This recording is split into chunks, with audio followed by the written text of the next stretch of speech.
Dick Pyle always dreamed of retiring to southwest France when he was working in finance in London. In 2002, as he approached his 60th birthday, Dick decided to make the move. But he didn't just want to sit by the pool. Like many other older people, Dick and his partner Judy wanted to carry on working. So they set up a truffle farm. Retirement has no appeal to me if retirement means doing nothing all day long. The land next to Dick's house was judged near perfect for oaks. The fungus which produces the gourmet delights develops in their roots over several years. The idea had come to me after my daughter gave me a vine in a Sussex vineyard. And I thought, yes, nice, quite old hat. I wonder if anybody's done the same thing with truffle trees. And a bit of Googling convinced me that nobody had. Truffle lovers adopt a tree and pay a maintenance fee. They then own and can eat any truffles it produces. Dick's not alone in wanting to keep working past traditional retirement age. A new survey by Barclays Wealth Insights suggested increasingly fewer people want to retire to the golf course. Some might want to carry on working in their current job, others might switch to charity work, and some will set about pursuing their dreams. This trend holds true in both developed economies with their ageing populations and in developing ones, says Greg Davis from Barclays Wealth. Money definitely doesn't seem to be the driving characteristic. It's much more a sense of self-worth, of being involved, of gaining status and stimulus from what they want to do. Some pensioners find they need to continue working to supplement their income, but money isn't the main motivation for Dick. I've been an entrepreneur pretty much all my life, and I've never really done it for the money. It's just taking on a new challenge and succeeding. Around 60% of those surveyed by Barclays Wealth see themselves working for many years to come. Some analysts have expressed concern that older workers may take jobs from the young. But Dick is also an employer. William, a local resident, helps him look after the truffière. J'étais surpris d'apprendre ça déjà. I was surprised to learn an Englishman was coming here to do this, but it's good. They're nice and they speak good French, so it's easy for me. Dick and Judy hope the start of the truffle season in December will bring their first crop of black treasure. Cheers. But even if it doesn't, they're happy to wait, as they have no plans to retire again. Joanna Partridge, Reuters.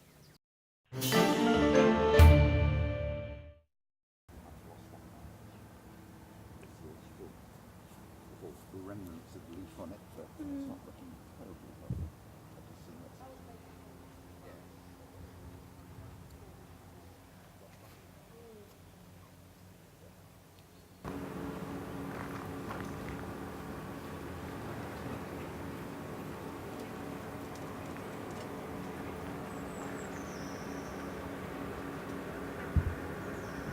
So I'll start by asking about sort of the beginnings of your Truffle Tree business.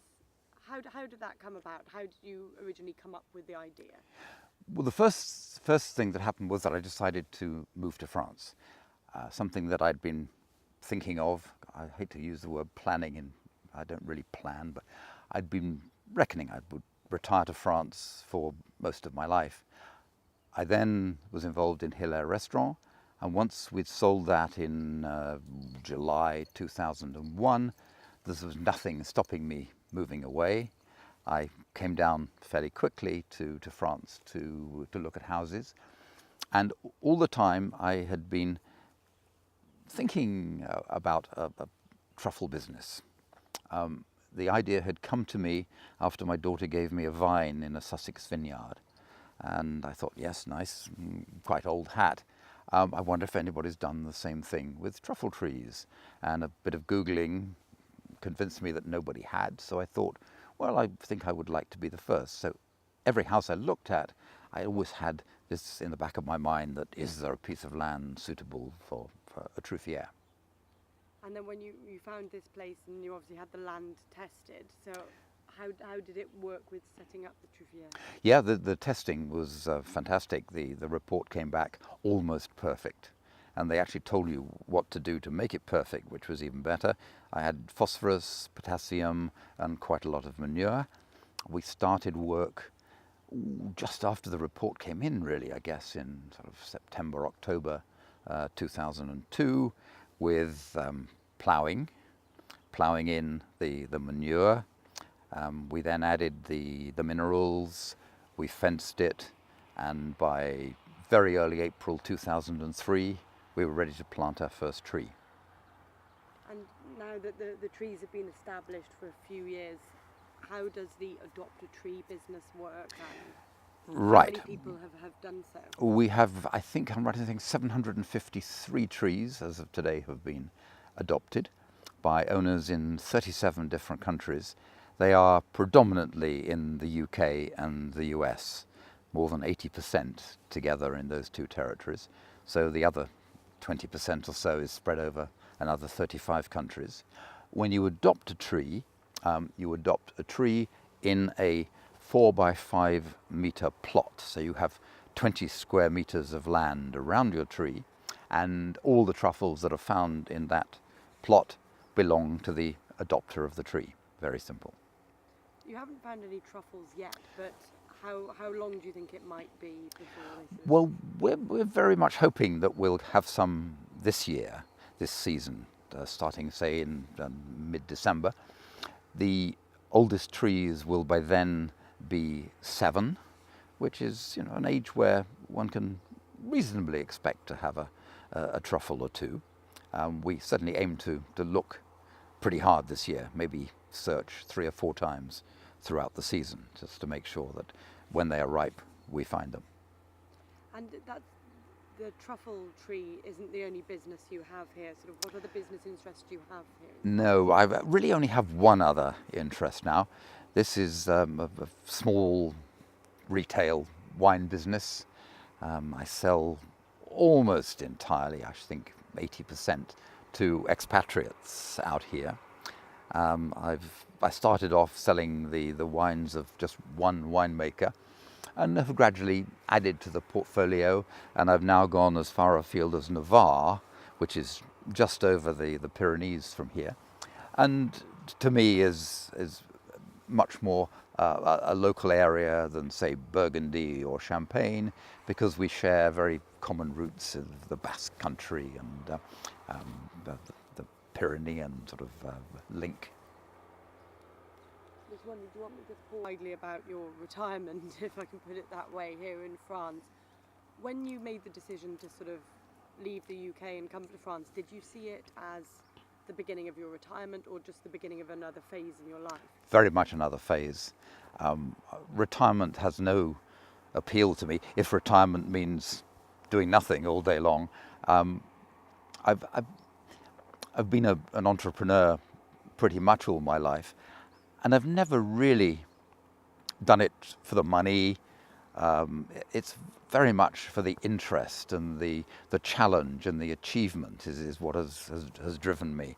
I've never really wanted to earn vast fortunes. So no, it's just taking on a new challenge and succeeding. So that's what drives me. I had one other business when I arrived here, which was doing stock market research for a very, very old friend of mine, and we specialized in Finland, the Baltic states, a little bit of Norway.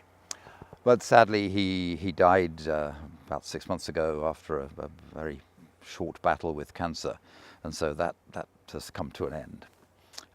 But now with Truffle Tree and the wine business and a few little bits of pension that come in, it's a great life here.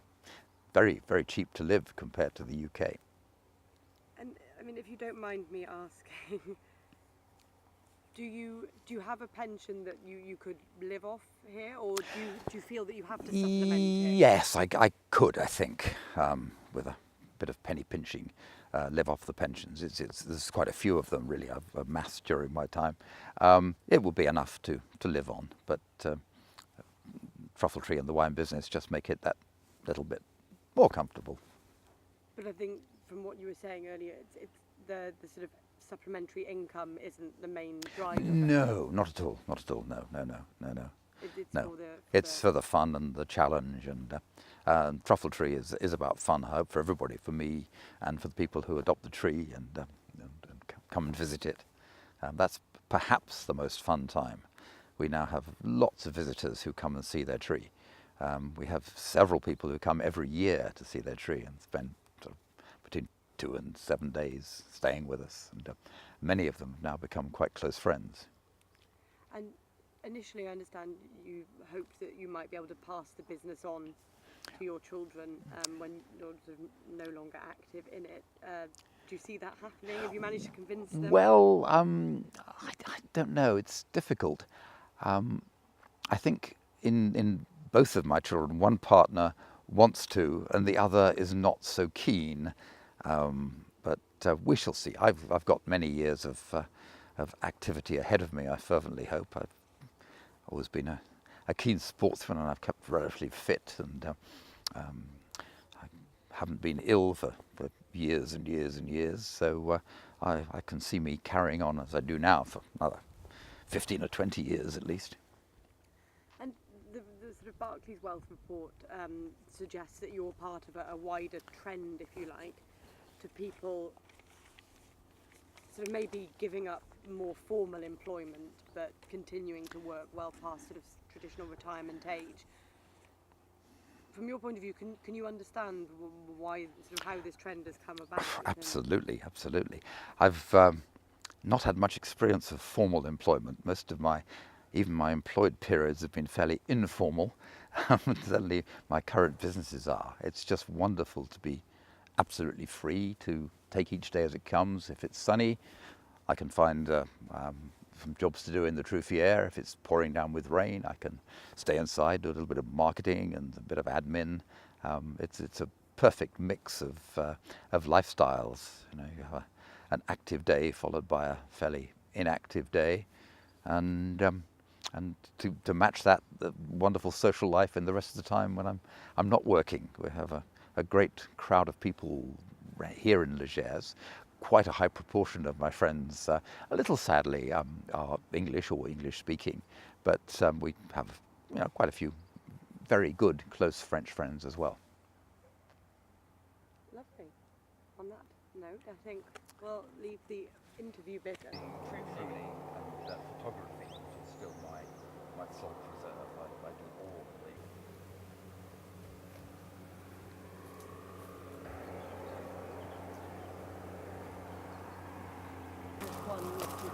Yes, these are people 2003. You're right to come down if you.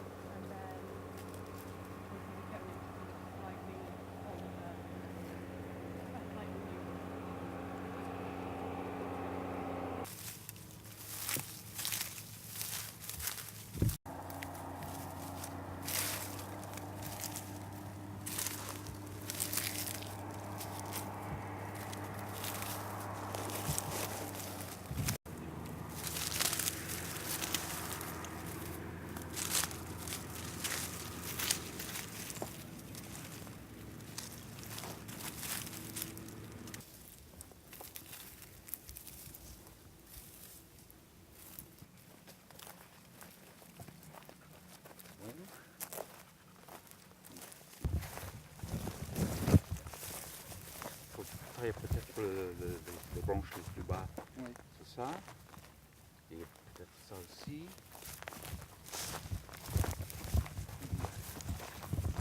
C'est là, 1, 2, 3 peut-être. C'est bon.